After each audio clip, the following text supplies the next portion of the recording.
بسم اللہ الرحمن الرحیم۔ سائنس کے نظریے میں تدفین کے ایک دن بعد یعنی ٹھیک 24 گھنٹے بعد انسان کی آنتوں میں ایسے کیڑوں کا گروہ سرگرم عمل ہو جاتا ہے جو مردے کے بہانے کے راستے سے نکلنا شروع ہو جاتا ہے، ساتھ ناقابل برداشت بدبو پھیلنا شروع کرتا ہے، جو کہ دراصل اپنے ہم پیشے کیڑوں کی دعوت دیتے ہیں۔ یہ اعلان ہوتے ہی بچھو اور تمام کیڑوں مکوڑے انسان کی جسم کی طرف حرکت کرنا شروع کر دیتے ہیں اور انسان کا گوشت کھانا شروع کر دیتے ہیں۔ تدفین کے 3 دن بعد سب سے پہلے ناک کی حالت تبدیل ہونا شروع ہو جاتی ہے، 6 دن بعد نہر گرنا شروع ہو جاتے ہیں، 9 دن کے بعد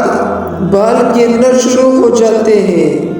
انسان کی جسم پر کوئی بال نہیں رہتا اور پیٹ پھولنا شروع ہو جاتے ہیں، 17 دن بعد پیٹ پھٹ جاتا ہے اور دیگر اجزاء باہر آنا شروع ہو جاتے ہیں، 60 دن بعد مردے کی جسم سارا گوشت ختم ہو جاتا ہے، انسان کی جسم پر بوٹی کا ایک ٹکڑا باقی نہیں رہتا، 90 دن بعد تمام ہڈیاں ایک دوسرے سے جدا ہونا شروع ہو جاتی ہے، پھر 1 سال بعد ہڈیاں پوسیدہ ہو جاتی ہے اور بالآخر جس انسان کو دفنایا گیا تھا اس کا وجود ختم ہو جاتا ہے۔ تو میرے بھائیو دوستو،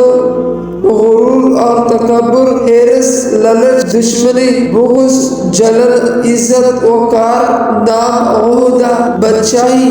یہ سب کہا جاتا ہے، سب کچھ حق میں مل جاتا ہے۔ انسان کی حیثیت ہے کیا ہے؟ مٹی سے بنا ہے، مٹی میں دفنا ہو کر مٹی ہو جاتا ہے۔ 5 یا 6 فٹ کا انسان قبر میں جا کر بے نام و نشان ہو جاتا ہے۔ دنیا میں اکڑ کر چلنے والے، اپنے آپ کو طاقتور سمجھنے والا، دوسروں کو حقیر سمجھنے والا، دنیا پر حکومت کرنے والا، قبر میں آتے ہی اس کو حیثیت صرف مٹی رہ جاتی ہے۔ لہٰذا انسان کو اپنی ابدی اور ہمیشہ زندگی کو خوبصورت اور پرسکون بنانے کے لیے ہر لمحہ فکر کرنا چاہیے، اللہ کو یاد کرنا چاہیے، ہر نیک عمل اور عبادت میں اخلاص پیدا کرنا چاہیے اور خاتمہ بالخیر کی دعا کرنا چاہیے۔ اللہ تعالیٰ مجھے اور آپ کو سب کو عمل کرنے کی توفیق عطا فرمائے،